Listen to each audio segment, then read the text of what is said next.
That house is mine because I built it. You need to leave now, even if we split. I don't think you can survive on your part-time salary." Steve laughed as he happily laid out the divorce papers. "My name is Katie. I'm 33 years old. Recently, I started working part-time at a nearby supermarket. I married Steve 3 years ago after we hit it off at the same workplace. I resigned at the same time. I wanted to keep working even after getting married, but he insisted that I stay home. So I reluctantly became a full-time housewife. However, I had always loved working, and the desire to work outside kept growing day by day. After much persuasion, I finally managed to get a part-time job. We want children but haven't been blessed with any yet. I love cats and wanted to get a pet. But Steve hates cats, so I reluctantly gave up on the idea. Steve, who originally wanted me to be a full-time housewife, didn't like that I started working part-time and started complaining about everything I did. "You went to your job again today, huh? Recently, the house seems to be getting dirtier. Aren't the laundry clothes all wrinkled? You're not keeping up with the housework at all." That wasn't true. I had finished cleaning before going to work, and the laundry was perfectly stretched out. "What are you talking about? I'm doing everything as perfectly as before. It's obviously dirty. Where are your eyes? And the food is always the same. Fried chicken again. Today, can't you make a variety of dishes?" I didn't make fried chicken that often, and I tried to be creative with the meals every day despite the limited time. "I've worked hard to make your favorite fried chicken, and I've prepared many dishes." When I talked back a little, he would return with double the intensity. "Are you saying you don't have time because of your part-time job? You just pretend to be busy. Don't act so important with just a small job that doesn't even make much money. My earnings were enough in the first place, and it's only because of your selfishness that you're working. Make sure you do the housework properly. Don't make excuses about not having time. It's shameful to sweat and work for such a low hourly wage." Steve always ridiculed my job with abusive words. He had said that he wanted me to be a housewife because he didn't want others to think we were struggling financially. For the sake of his own image, he mocked my part-time work every chance he got, boasting that he made enough money that we didn't need to worry about living expenses. No matter that he was my husband, being demeaned for my work with such horrible words was something even I cannot tolerate. I was infuriated by his words every day. One day we decided to go for a drive to visit Steve's parents' home, where we hadn't been for a while. Although I had been irritated with Steve for a long time, I was happy to go out for a change since it had been a while. At that time, I had no idea what would happen at my in-laws' house. After driving for a few hours, we arrived at Steve's parents' home, where his mother, who lived alone, greeted us with a smile. After dinner, which she had prepared, Steve went out to play slots. While doing the dishes with my mother-in-law, her demeanor seemed to change. She was no longer the calm person she had been, and her face became stern as I made coffee, wondering what was wrong. We sat on the sofa, and she began to speak. "Katie, according to Steve, you're working a part-time job. Why do you need to work when he is working so respectably? Also, I hear that you're not managing the housework because you don't have enough time or something due to your part-time job." I was a bit surprised by her sudden words. "No, that's not true. I'm managing everything properly." My mother-in-law, with exaggerated surprise, said, "Oh, I've heard from Steve all about how terrible you were at housework. Lying is useless. He has been enduring this alone. He's tired from work, and it's really pitiful that he has to return to a house full of garbage. You're not making decent meals, are you? Quit that part-time job. No one at your workplace will care if you're not there. They can just hire someone else. Your job is to take care of the house. All right, from now on, focus on the house and properly support Steve. Really, don't embarrass yourself as Steve's wife." My mother-in-law has old-fashioned beliefs, thinking that a wife should stay at home. She got married right after finishing school and has never worked, always being a full-time housewife. Steve also grew up believing that's how a wife should be. That's why both of them dislike the idea of me working outside. Nevertheless, my mother-in-law's words were too harsh. She not only dismissed the job I was working so hard at, but also crudely said that no one would be troubled if I quit. Those heartless words deeply upset me. My part-time job was fulfilling, and everyone was kind. The atmosphere was very positive. Everyone treated me well and relied on me. It was heartbreaking to be spoken about as if I were unnecessary, while she doesn't even know any of this. It was also quite a shock to discover that Steve had been bad-mouthing me behind my back, even though I did take care of our home properly. In fact, I had been working harder than ever on the household chores so that they didn't get neglected because of my part-time job. I knew his job was tough, so I was trying my best to accommodate that. But Steve and his mother were bad-mouthing me over the phone. I didn't want to believe it. After being told such awful things, I was very down for a few days. But then I suddenly remembered my father's face. Since my mother passed away, my father had been living alone in our family home. He lived a bit far from me, and I hadn't visited him recently because I have been busy. I wanted to hear my father's voice, so I called him. Usually, he answers the phone quickly, but that day, the ring went on for a long time. Just as I started to worry, he finally answered. "Katie, it's been a while. Are you well?" Hearing my father's calm voice, I was so relieved that tears started to flow. "What happened? You took a while to answer the phone." "If you're busy, I can call back later," he said, seeming to catch his breath. "No, I'm sorry. I fell down the stairs recently and hurt my back. I can't move around much now. But don't worry about me. I'll be fine soon. By the way, what's up? Is anything wrong?" I was really surprised. My father, who used to be so athletic, had fallen down the stairs and hurt his back. "No, I'm fine. Just make sure to take care of yourself and get better soon. I'll come to visit you soon, so wait for me." "Yeah, I'm okay," he replied. But then I thought, he's already considered elderly, and injuries might take longer to heal. I had always been reassured by his vitality, but suddenly I felt anxious. If he keeps using the stairs every day, he might slip again. Moreover, the stairs in the old family home are a bit steep, and there are high steps in the entrance and bathroom. I became very worried about my father living in that house while protecting his back. What if something happens and he gets seriously injured? I couldn't just sit still. I had always thought it would be good to live closer to him, but I realized there was no time left to hesitate. I made a major decision to build a safer, more accessible home for my father nearby. I had a source of income that I had kept hidden from my husband. I had inherited apartment management from my grandfather. It was originally meant to be my father's, but he had put it in my name in case of emergencies. He had told me it was better not to talk much about it so my husband didn't know. I had saved all the rental income up to now. I would use that money to build a new house for my father. I had caused a lot of worry and hadn't been able to do much to repay him, so now I felt elated thinking about giving my father the best gift of his life. Although I would build it myself, it would involve a lot of money, and I couldn't just keep it a secret. I needed to get Steve's understanding. I was nervous he might come, complain, and reject the idea, but instead he said, "I see. That makes sense. Considering his age, a new house might be better. If a part-timer like you can manage that, then go ahead and try.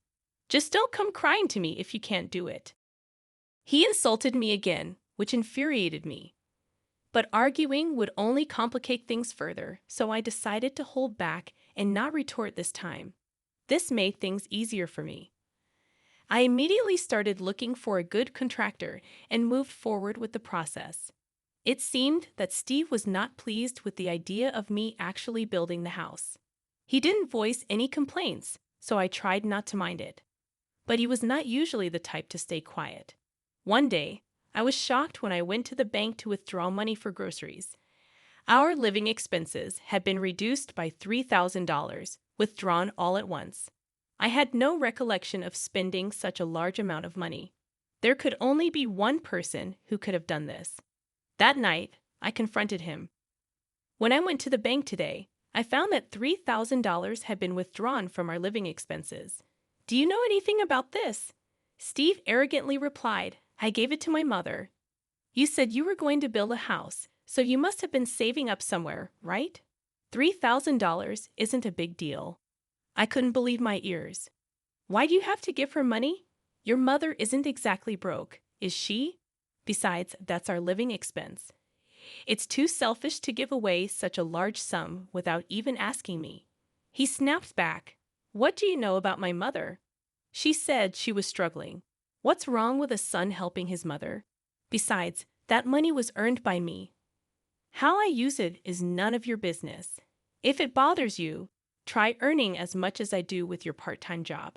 See, you can't say anything. Don't ever complain about what I do again. After shouting at me, he stormed out of the room. I had always believed that despite his harsh words, Steve would never betray me. It would have been better if he had just discussed it with me. If he wanted to give money to his mother, maybe there would have been a better way, and this argument might have been avoided. Did he think I would oppose it, or did he not trust me?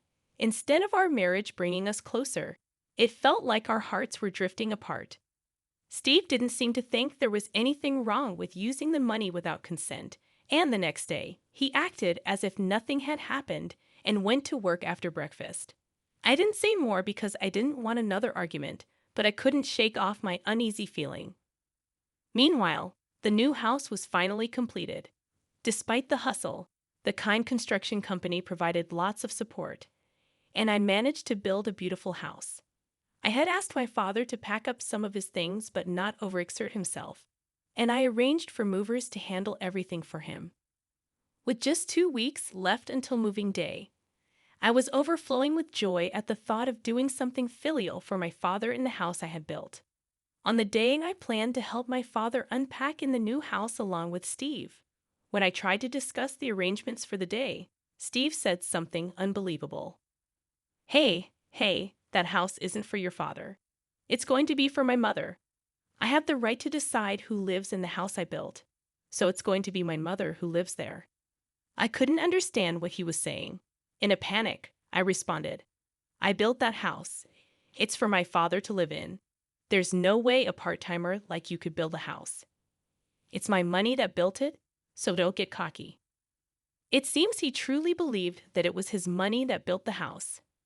When I discussed building the house the other day, he easily accepted my idea.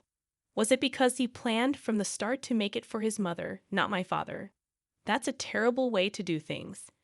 Now, I had to prove that I built it with my money. I had no choice but to tell him about the rental income I had kept secret until now. I made up my mind to tell him about it. You made up a ridiculous story just because you want the house. House it as you like. If you're going to lie, at least make it a decent one. He didn't believe me at all and went somewhere. I was at a loss but had no choice but to explain until he understood. As I waited for him to return, he came back with an incredibly grim expression and then blurted out, Hey, you tried to deceive me, claiming you built that house. You're a liar. That house is mine because I built it. You need to leave now. Even if we split, I don't think you can survive on your part-time salary. I was at a loss for words due to the suddenness of it all. That house was built by me, and besides, telling me to leave so suddenly was too much. Sign this and get out tonight. He laughed as he slammed the divorce papers on the table and went to his room. His section was already filled out. After continually belittling me, presenting the divorce papers like that was truly the lowest he could stoop. He must have done this terrible thing to drive me to despair. He probably thought that by bringing up divorce, I would give in and let his mother live in that house. But unfortunately for him, I had enough income to live on my own without him. This act of his was the last straw for me. I signed the divorce papers and submitted them, then hurriedly packed my bags and left the house to go to my father's home. My father was surprised to see me arriving suddenly with big luggage, but he warmly let me come in. After I told him everything that had happened up to today, he patted my back and said, You've had a tough time. Then you can live with me in the new house. That would make me happy. The moving day arrived, and everything went smoothly because I was there. We successfully moved in without any problems. I found it a bit eerie that my ex-husband hadn't made any contacts after making such a fuss, claiming the house was his. But I tried not to worry because I didn't want to think about someone I was divorced from. Then, a few days after starting life in the new house with my father, something unbelievable happened. It was noisy outside, and when I looked out the window, I saw a large moving truck stopped, claiming they were moving to this house. I hurried to the mover and asked what was happening.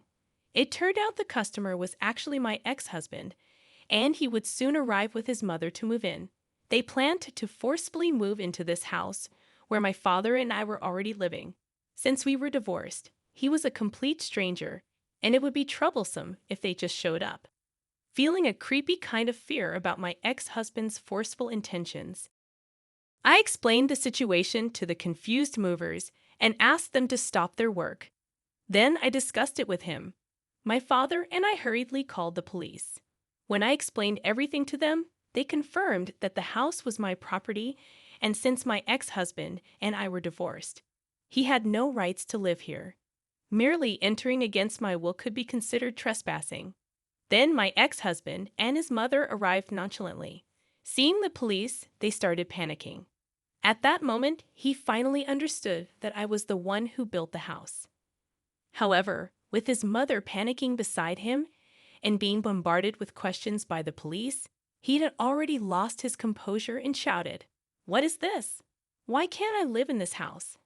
Looking at him, I thought I was done dealing with such a person. But to protect my father and myself, I handed over the final weapon to the police. Although the situation calmed down thanks to the police, I heard that my ex-husband faced serious consequences. Later, he was serious about living in this house, so he had canceled his apartment lease and even sold his mother's house, leaving him with no place to return to and with a breach of contract fee demanded by the movers and a truckload of belongings. He literally found himself stranded on the street with his mother.